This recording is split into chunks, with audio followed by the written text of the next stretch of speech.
Kuchaman city की शिक्षा नगरी से संबोधित करें माननीय मुख्यमंत्री महोदय। बोलिए भारत माता की, भारत माता की। एक कुचामन वाली आवाज है क्या? मैंने तो सुना है कि आपने भोजन भी कर लिया है, तो आवाज आनी चाहिए कि कोई कार्यक्रम हो रहा है, भमरा राम जी की मूर्ति का अनावरण हो रहा है, तो जोर से बोलेंगे भारत माता की। अरे पंजा मत दिखाओ, इसने ही तो गड़बड़ किया है। ये हनुमान जी की मुष्ट का, और उसमें भी ताकत किसान वाली होनी चाहिए, और जब बोलना चाहिए भारत माता की। जन जन के आराध्य वीर तेजाजी महाराज की, साकम्बरी माता जी की, भक्त शिरोमणि मीराबाई की, भक्त शिरोमणि कर्माबाई की, आप सबकी आज के इस स्मृति से श्री भमरा राम जी कड़वा की प्रतिमा अनावरण समारोह के इस कार्यक्रम में मंच पर विराजमान कैबिनेट में मेरे साथी राज्य मंत्री भाई विजय सिंह जी चौधरी साहब, कैबिनेट में मेरी साथी मंत्री महोदय श्री मंजू मागवाड़ जी, पूर्व केंद्रीय मंत्री और किसान आयोग के अध्यक्ष सीआर चौधरी साहब, हमारी सांसद और प्रदेश की उपाध्यक्ष डॉक्टर ज्योति मिर्धा जी, हमारे विधायक श्री लक्ष्मण जी कलरू साहब, हमारे विधायक, मुझे बड़ी खुशी होती है कि जब एक किसान, और वो भी ठेठ किसान, जब विधानसभा में पहुंचता है और अपने गांव की बात रखता है, ऐसे भाई रेवत राम जी डांगा साहब, हमारी पार्टी की जिला अध्यक्ष श्रीमती सुनीता रांधन जी, जिला प्रमुख नागौर भागीरथ राम चौधरी जी, मैं हमारे बीच में हमारे संत विराजमान हैं, पीठाधुर नरेना धाम ओम प्रकाश दास जी, पीठाधुर पलसाना धाम मनोहर दास जी महाराज, उनके चरणों में मैं नमन करता हूं, उनके चरणों में मैं प्रणाम करता हूं। सीकर से आए हमारे पार्टी के जिलाध्यक्ष मनोज वाटर जी, सरपंच दीपुरा अर्जुन राम कड़वा जी, और धर्मपत्नी स्वर्गीय भमरा राम जी कड़वा, श्रीमती भमरी देवी जी, उनको भी मैं प्रणाम करता हूं, नमन करता हूं। पूर्व विधायक पर्वत सर मान सिंह जी किंसरिया साहब, प्रत्याशी विधानसभा डीडवाना जितेंद्र जी जोधा साहब, प्रत्याशी विधानसभा लाडनू करणी सिंह जी, हमारे यहाँ के प्रभारी अशोक सैनी जी, पूर्व विधायक मगराना रूपाराम जी मोराबतिया, मंच पर विराजमान सभी अतिथिगण, मेरे सामने बैठे मेरे पूजा योग बुजुर्गों, नौजवान दोस्तों, और इतनी बड़ी संख्या में बैठी मेरी माता बहनों, सबसे पहले तो मैं आप सभी के चरणों में वंदन करता हूं, अभिनंदन करता हूं, आप सभी को मैं नमन करता हूं। और मैं धन्यवाद देना चाहता हूं कड़वा परिवार को और विजय सिंह चौधरी जी को कि उन्होंने इस कार्यक्रम में मुझे बुलाया और एक साथ मुझे आप सभी के दर्शन का लाभ मिला। निश्चित रूप से मैं पुनः उनको बहुत बहुत धन्यवाद और साधुवाद देना चाहता हूं, क्योंकि मैं सौभाग्यशाली हूं। नागौर, कुचामन, डीडवाना, इसको राजस्थान की हृदय स्थली कहा जाता है, और हृदय स्थली वो स्थान होता है जहां से व्यक्ति का शरीर चलता है। यह मेरा नागौर और डीडवाना कुचामन वो क्षेत्र है जो यहां का युवा, यहां की महिला, यहां का किसान, यहां का मजदूर मेहनत करते हुए हमारे राजस्थान को हमेशा आगे बढ़ाने का काम करता है। आज मैं इस मौके पर हम सब पूर्व सरपंच जनसेवी और आदर्श व्यक्तित्व के धनी स्वर्गीय भमराराम कड़वा जी की प्रतिमा अनावरण के इस भावुक क्षण में मैं निश्चित रूप से ऐसे सरपंच भमराराम जी को अपने श्रद्धा सुमन अर्पित करता हूं। डीडवाना कुचामन की यह धरा संतों की धरा है, ये समाज सेवियों की धरा है, ये संत हरिदास निरंजनी की धरा है, भक्त कर्माबाई की धरा है, लोक देवता वीर तेजाजी महाराज की धरा है और आचार्य तुलसी जी की पुण्य भूमि भी है। और मैं आपको विश्वास दिलाना चाहता हूं, मैं देश के किसी भी प्रदेश में जाता हूं, वहां इस क्षेत्र के लोग मुझे मिलते हैं, कई भामाशाह के रूप में मिलते हैं तो कई समाज सेवी के रूप में मिलते हैं।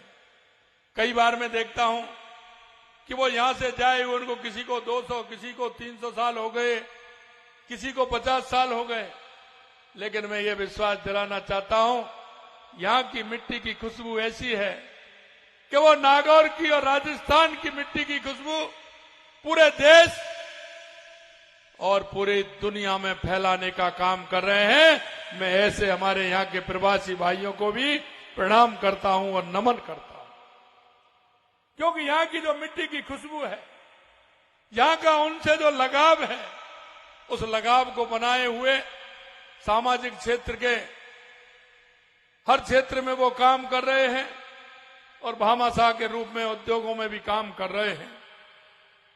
मैं इतना ही कह सकता हूं कि इस धरा पर जन्म लेने वाले भमराराम जी का पूरा जीवन जन सेवा को समर्पित रहा। कुचामन सिटी उनकी कर्म भूमि रही, सामाजिक सेवा से जुड़े रहे और सामाजिक सेवा से ही नहीं, गरीब उत्थान में किसान कैसे रहता है, किसान के कार्य में भाईचारा बनाने में उनका बहुत बड़ा योगदान था।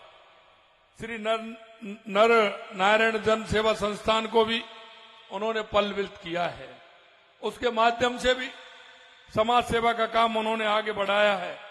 निश्चित रूप से उनकी बड़ी भूमिका रही। एक सरपंच होते हुए इतना बड़ा काम बहुत बड़ी बात होती है। और मैं मेरे सरपंचों से मैं कहता हूं, मेरे भाइयों, काम करने की दृढ़ इच्छा शक्ति होनी चाहिए।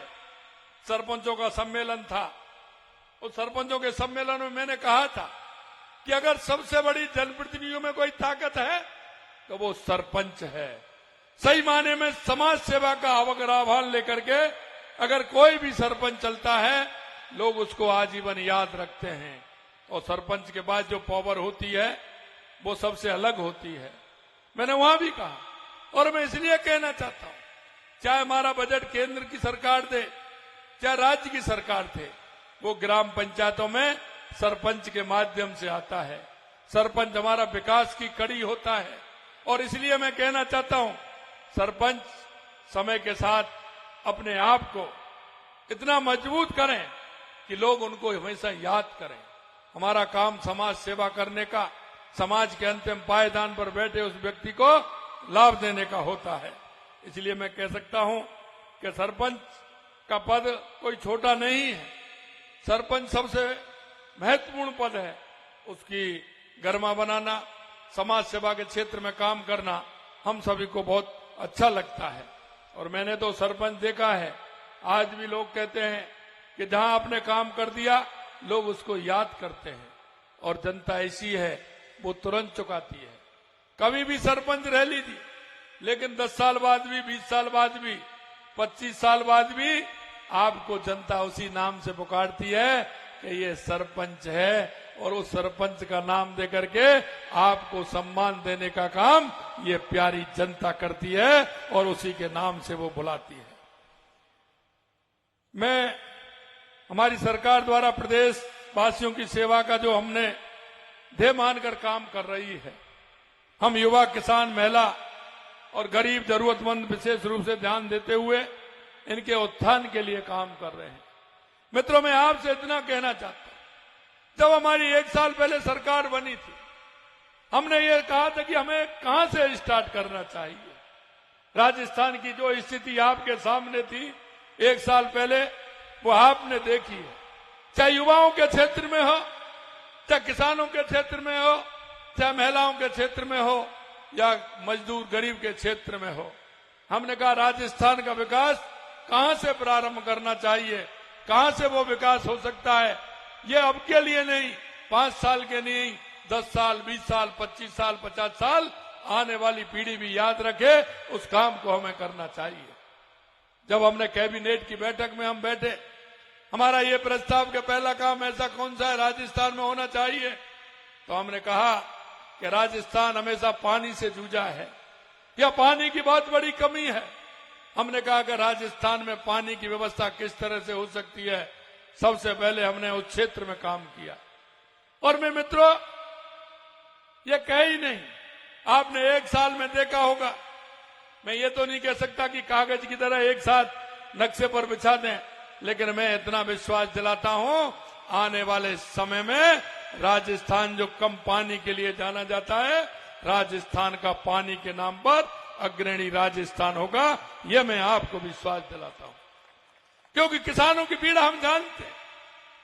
हमारा किसान बहुत मेहनत कश है, 1 नहीं, 2 नहीं, 3 फसल ले सकता है, लेकिन पानी की कमी के कारण वो असहाय, वो देखता है कि मैं क्या करूं।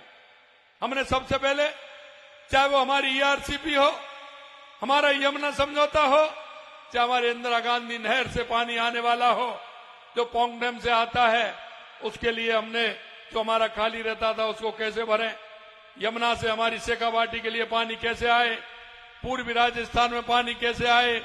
और हमने यही नहीं, हमने कहा है कि जब हमारी इंदिरा गांधी नहर में पानी आएगा तो हमारे हनुमानगढ़, गंगानगर, बीकानेर, नागौर, फलौदी, जैसलमेर, जोधपुर और बाड़मेर को पानी मिलेगा। हमने ये भी कहा है कि नागौर को हम किस तरह से, जो हमारा ईआरसीपी है, इसमें पानी के लिए किस तरह से जोड़ें, तो वो भी हमारी योजना है कि उसके नजदीक हम किस तरह से उसको जोड़े। आधा पानी चंबल से मिले और आधा पानी हमारा इंदिरा गांधी नहर से इसमें मिले। हमने यही नहीं, हमने बांसवाड़ा, डूंगरपुर, उदयपुर के लिए देवास स्कीम को, जो आधा पानी हमारा अरब सागर में जाता था वो बेकार जाता था, आधा हिंद महासागर में आता था, उसका उपयोग हम करते थे। वो पानी को भी हमने टनल बना करके, एनीकट बना करके, उस पानी को भी हमने इधर लिया है, जिससे कि हमारा बीसलपुर में वो पानी आए और हमारे राजस्थान के क्षेत्र में पूरा पानी मिले। हमने माही डैम के माध्यम से हमारा डूंगरपुर, बांसवाड़ा, पाली आकर के जमाई बांध के माध्यम से हमारे जोधपुर के कुछ हिस्से में पानी आए, जालौर और सिरोही में पानी मिले। ये भी हमने योजना बनाई है। हमारी ये 4-5 योजना निश्चित रूप से धरातल पर धीरे धीरे आ रही है। ईआरसीपी को आपने देखा है, नीचे नीचे धरातल पर आ रही है। 17 दिसंबर को माननीय यशस्वी प्रधानमंत्री नरेंद्र मोदी जी ने उसका शिलान्यास भी किया है, उसके लिए पैसा भी मंजूर किया है। हमारे 15 दिन बाद डीपीआर बनने के बाद वो काम भी हमारा प्रारंभ हो जाएगा। मित्रों, मैं यही कहना चाहता हूं कि हमारे किसान की तकलीफ क्या है, हमारा किसान किस तरह से आगे बढ़ सकता है, इस काम को देखते हुए हमने पानी के क्षेत्र में काम किया है। दूसरा काम था हमारा बिजली का, कि हमारे को बिजली समय पर नहीं मिलती, बिजली की बड़ी दिक्कत होती है। तो हमने ये काम किया कि 2,24,000 करोड़ रुपए के हमारी केंद्र सरकार से एमओयू किया और उसका काम धरातल पर आ गया। और हम आपको विश्वास दिलाते हैं 2027 तक हम किसान को पूरी बिजली देंगे, सस्ती बिजली देंगे और दिन में बिजली देंगे। ये हमने कहा है, ये हम आपको करके दिखाएंगे। चौथा हमारा था कि हमारा वो युवा, हमारी वो बहन, हमारा वो भाई जो सपने सजोता है, पिताजी को विश्वास दिलाता है कि पिताजी मैं आपका सहारा बनूंगा। क्योंकि किसान अगर अकेली खेती पर निर्भर होता है तो उसकी स्थिति ठीक नहीं रहती है। किसान अकेले खेती पर निर्भर, क्योंकि खेती धीरे धीरे हमारा पानी के कारण, महंगाई के कारण किसान के लिए दिक्कत पैदा देता है। हमने कहा किसान के बेटे को कहीं ना कहीं जोड़ना, उसको रोजगार देना, किसान के पशुपालन के माध्यम से उसको जोड़ना। तो और मैं भाई और बहनों, मैं इतना ही कहना चाहता हूं कि आपने देखा होगा, हमने वायदा किया था, विजय सिंह जी कह रहे थे कि हमने वायदा किया है 5 साल में 4 लाख सरकारी नौकरी देंगे। आपने देखा होगा, हमने 60,000 नियुक्तियां पत्र दे दिए, अगले महीने 15,000 और दे देंगे। जुलाई में हमारा 1 साल होगा, क्योंकि बजट हमारा जुलाई में आया था, और जुलाई तक हम 1 लाख नियुक्ति देने का काम करेंगे, 1 लाख नियुक्ति देने का काम करेंगे। हमने ये भी कहा है कि हम 4 लाख नौकरी देंगे। तो आपने देख लिया होगा 2025 का 81,000 वैकेंसियों का हमने कैलेंडर निकाला है, जिससे हमारा भाई, हमारी वो बहन आराम से तैयारी करें। तैयारी करते हुए हर विषय का हमने डेट दिया है कि इस डेट को ये पेपर होने वाला है, और हम आगे ये भी करने वाले हैं कि इसका परिणाम किस दिन आएगा और इसका नियुक्ति पत्र किस दिन मिलेगा, ये भी हम सुनिश्चित करेंगे। क्योंकि हमारे मन में किसी तरह का ये भाव नहीं है कि ये मेरा होगा, तेरा होगा। राजस्थान की 8 करोड़ जनता के लिए हमारी सरकार काम करती है, हमारे किसान मजदूर के लिए काम करती है, हमारी बहनों के लिए काम करती है। मित्रों, मैं कहना चाहता हूं, अगर हमारी बहनें आगे नहीं बढ़ेंगी तो हमारा प्रदेश आगे नहीं बढ़ सकता। हमने कहा हमारी बहनों के लिए आगे बढ़ाने के लिए हमारी सरकार कृत संकल्प है। चाहे हमारी लाड़ो योजना हो, लाड़ो योजना के माध्यम से हम काम करें, और इस तरह की हमारी योजना की बहनों को शिक्षा बिल्कुल फ्री करके उनको जगह जगह जहां भी कहीं आवश्यकता हो, हम हॉस्टल का भी निर्माण करेंगे और हमारी बहनों को आगे बढ़ाने का काम करेंगे। हम युवा कल्याण नीति भी लेकर के आ रहे हैं, जिससे कि युवाओं का कल्याण हो। और हमने देखा कि अब हमें और क्या आवश्यकता है। हमने देखा युवाओं की नौकरी लगेगी तो हमें फायदा मिलेगा, लेकिन आपको पता है सरकारी नौकरी कितनी लगती है।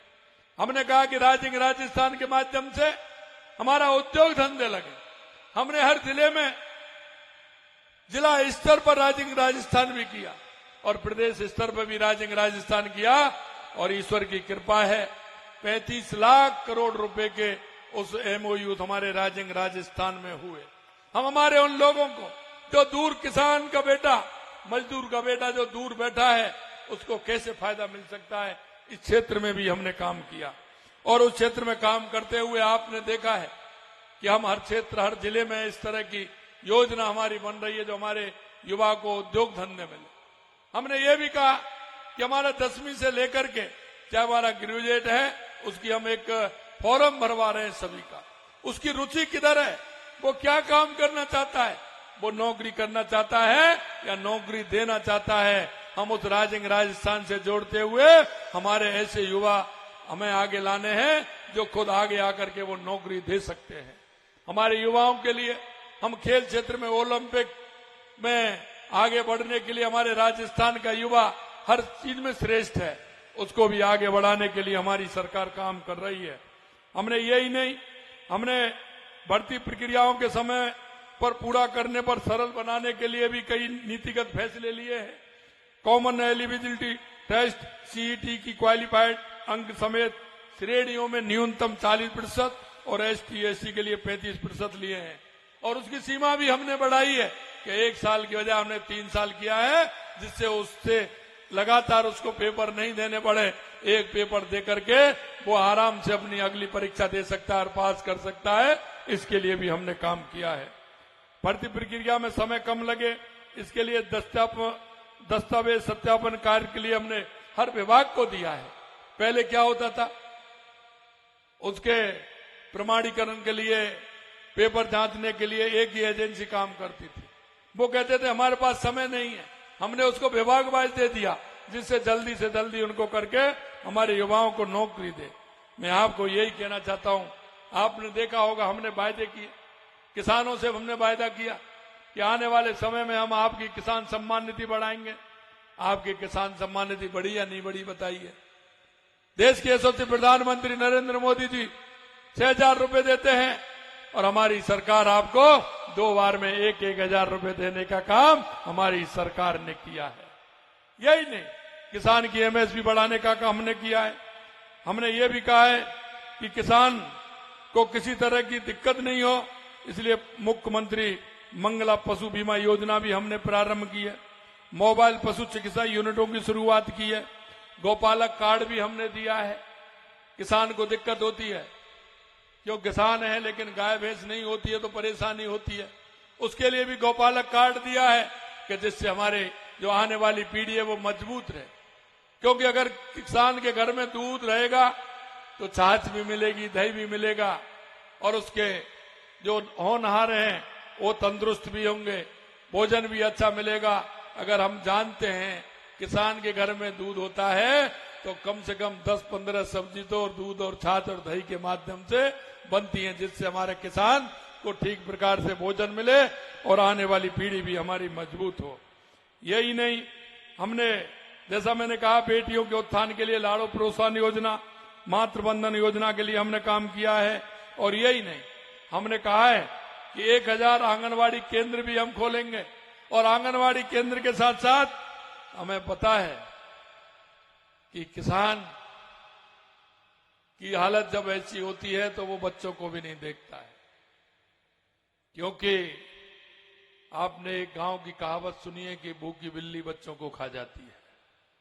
मेरे भाई और बहनों, मैं इस बात को जानता हूं कि जब किसान भले घर में दूध हो रहा है, लेकिन जब उसकी आवश्यकताओं की पूर्ति नहीं होती है तब उस दूध को सुबह आने वाली उस दूधिया को टंकी में दे देता है, और बच्चों को उस बाल्टी में सिर्फ पानी डाल करके वो सफेद रंग से काम चलाता है।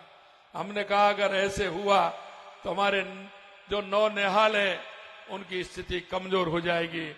मैं आपको कहना चाहता हूं, आंगनवाड़ी केंद्रों में अमृत आहार योजना में दूध प्रारंभ किया है कि जो हमारे उन नौनिहालों को 3 दिन दूध मिल सके, जिससे वो ऐसे नौनिहाल हमारे मजबूती की ओर बढ़े, उनकी स्थिति ठीक रहे। ये काम भी हमने किया है।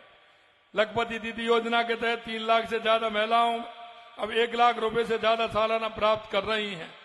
हमारी सरकार जरूरतमंद महिलाओं को 450 रुपए में, आपने देखा होगा, सिलेंडर हम दे रहे हैं। सामाजिक सुरक्षा पेंशन जो 1000 रुपए थी हमारे बुजुर्गों के लिए, उसको भी हमने 1150 रुपए कर दी है। और आपने देखा होगा, क्योंकि डीजल पेट्रोल की कितनी कीमतें थी जब हम आए थे, तो सबसे ज्यादा काम राजस्थान में हमने किया था, वो भी आपने देखा है। मुख्यमंत्री आयुष्मान आरोग्य योजना, मां बाहुचर योजना की शुरुआत, रामाश्रय बाढ़ की आयुष्मान आरोग्य मंदिर की स्थापना के लिए कैंसर एवं स्क्रीन एवं टीबी पर नियंत्रण हेतु प्रभावी कदम हमने उठाए हैं। समेकित प्रयास कर 10 लाख परिवारों को पेयजल कनेक्शन पिछले 1 साल में दिए हैं। जेजेएम में आपने देखा था किस तरह की स्थिति हो रही थी। एक तरफ भ्रष्टाचार हो रहा था, कहीं पानी, राजस्थान में जो सबसे ज्यादा आवश्यकता जेजेएम की थी, कांग्रेस की सरकार ने कहीं काम नहीं किया और उसमें भ्रष्टाचार किया, धीमी गति रही। और प्रदेशों की गति आप देखेंगे तो आपको ताज्जुब होगा मेरे भाई और बहनों कि जेजेएम में उन्होंने कितना काम किया है। हमने देश के यशस्वी प्रधानमंत्री नरेंद्र मोदी जी को पत्र लिखा, और पत्र हमने लिखा कि राजस्थान में जेजेएम का काम पूरा नहीं हो पाया है, इसलिए आप हमें समय दें, हम उस जेजेएम को आगे बढ़ाएंगे।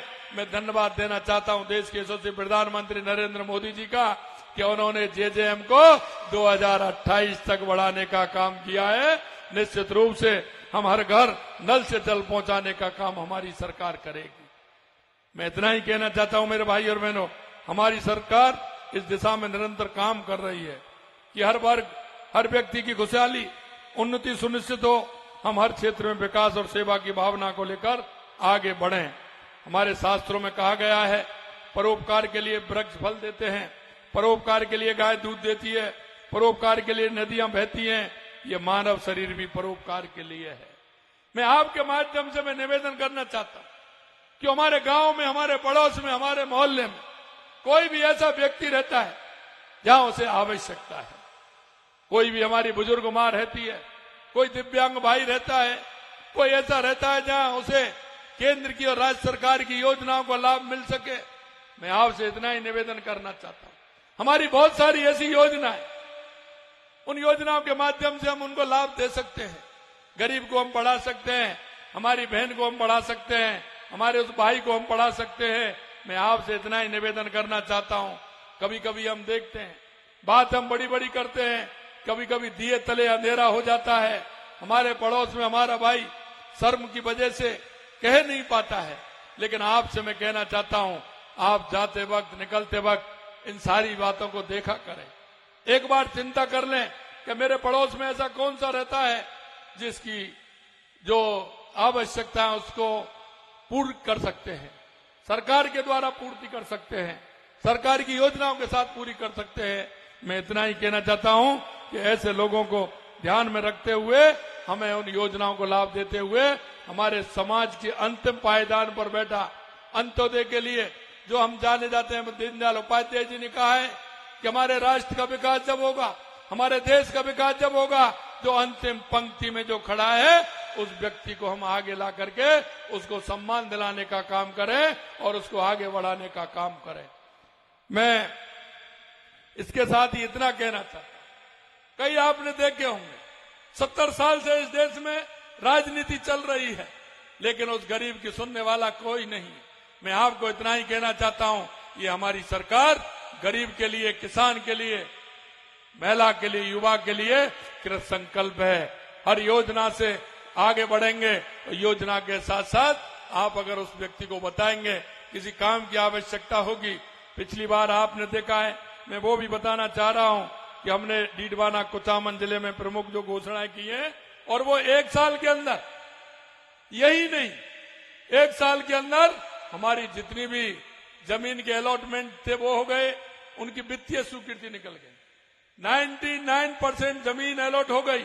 और हमारा तो बजट जुलाई में हुआ था, और जुलाई से आप लगा लीजिए 6-7 महीने में हमने जमीन अलॉट कर दी, और 95% हमने उसकी एएस और एफएस भी निकालती, वित्तीय स्वीकृति भी हमने दे दी।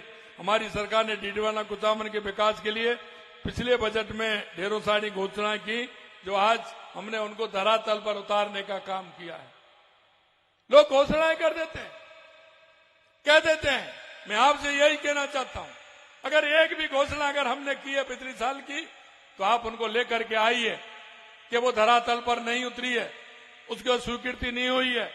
जिला डीडवाना कुचामन में लगभग 100 करोड़ रुपए के विकास कार्य करवाए जा रहे हैं। डीडवाना कुचामन जिले की 45 बजट घोषणाओं में से 35 मतलब 78% घोषणाओं में स्वीकृति जारी की जा चुकी है। 78% यहां की घोषणाएं स्वीकृति भी हो गई और स्वीकृति जारी भी हो गई। बजट 2024 डीडवाना कुचामन जिले के लिए 11 कार्यों में भूखंड आवंटित की आवश्यकता थी, जिनमें 11 का मतलब 100%। जैसा मैंने कहा, मैं ये आज ही बना के नहीं लाया, ये आपके यहाँ है, आपके जिले में पहले से ही मैंने किया है। जो हमने घोषणाएं की वो पूरी की पूरी जमीन भी आवंटित हो गई उनकी। 58 करोड़ 70 लाख रुपए से डीडवाना कुचामन में छोटी खाडू पर आरओबी निर्माण कार्य कराए जाने हेतु डीपीआर का कार्य प्रारंभ करवा दिया गया है। 5 करोड़ रुपए में नावा शहर डीडवाना कुचामन की विभिन्न सड़कों का निर्माण प्रगतिरत है। मारोट में सहायक अभियंता विद्युत एवं नावा में अधिशासी विद्युत कार्यालय खोला गया है, जो आपकी जो डिमांड थी। भावंता में 132 केवी जीएसएस हेतु भूमि आवंटित की गई है। डीडवाना शहर में 33.11 केवी जीएस निर्माण कार्य हेतु कार्यादेश जारी कर चुके हैं। भूणी आगुंता व कुचामन सिटी में 33 केवी जीएस स्थापित किए जाने हेतु भूमि आवंटित की गई है। कुचामन सिटी हेतु स्वीकृति जारी, आगुंता हेतु कार्य आदेश जारी किए जा चुके हैं। शिवदानपुरा डीडवाना कुचामन में नवीन पशु चिकित्सालय खोला गया है। जसवंतगढ़ लाडू में प्राथमिक स्वास्थ्य केंद्र को सामुदायिक स्वास्थ्य केंद्र में क्रमोन्नत किया गया है। खोरडी उप स्वास्थ्य केंद्र को प्राथमिक स्वास्थ्य केंद्र में क्रमोन्नत किया गया है। जिला चिकित्सालय डीडवाना की बेड क्षमता 200 से 300 बेड की गई है बढ़ा करके। कुचामन जिला अस्पताल में कोरियर यूनिट संचालन प्रारंभ कर दिया गया है। मौलासर स्वास्थ्य केंद्र में बेड स्ट्रेंथ 30 से 50 बेड कर स्वीकृति की जा चुकी है। कुचामन सिटी में देवनारायण आवासीय विद्यालय खोले जाने हेतु भूमि आवंटित की गई है। जिले में नवीनतम टेक्नोलॉजी आधारित automatic driving test track IDT के संचालन हेतु निर्माण कार्य पूर्ण कर लिया गया है। आपके यहाँ जो घोषणा हुई थी, लगभग उन घोषणाओं को हमने लगभग जमीन पर उतारने का काम किया है। मित्रों, हम कहने में विश्वास नहीं, करने में विश्वास करते हैं। आपने देखा होगा, कई लोग आते हैं, चुनाव के समय आते हैं, कोई युवाओं की बात करेगा, युवाओं को भड़काने की बात करेगा, कोई किसानों को भड़काने की बात करेगा, कोई मजदूरों की बात करेगा। लेकिन मैं आपसे कहना चाहता हूं, लेकिन जब समय आता है वो कहीं नजर नहीं आते। नजर अगर आती है तो ये भारतीय जनता पार्टी का कार्यकर्ता आता है और भारतीय जनता पार्टी की सरकार आती है।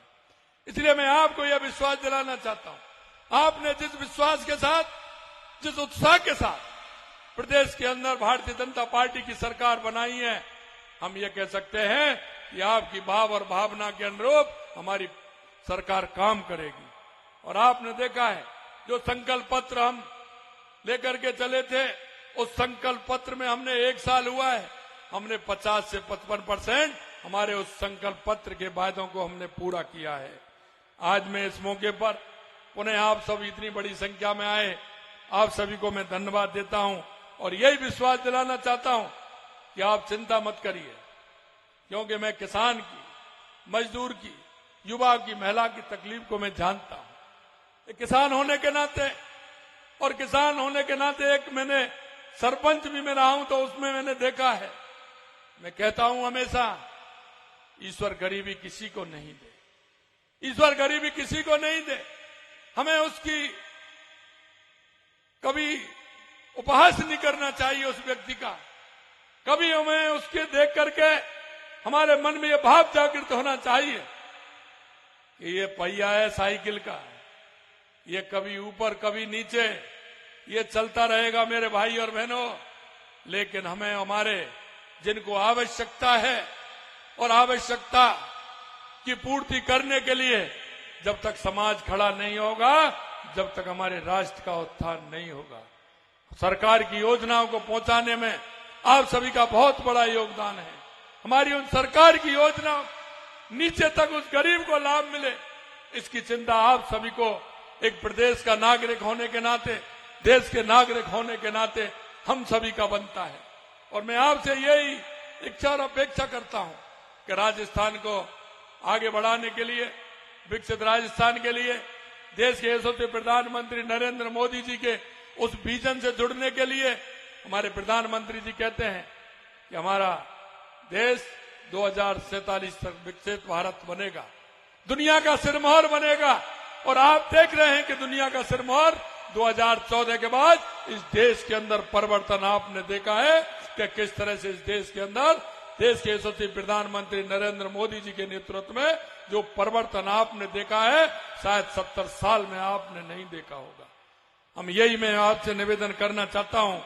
आज आपने मेरे को बुलाया, हमने बमरा राम जी की जिस प्रतिमा का अनावरण किया है, उनके योगदान को निश्चित रूप से याद रखें, याद रखते हुए जन सेवा की प्रेरणा लें। इतना ही मैं आप सभी से कहना चाहता हूं। आप सभी को बहुत बहुत धन्यवाद। जय हिंद, जय भारत, जय राजस्थान।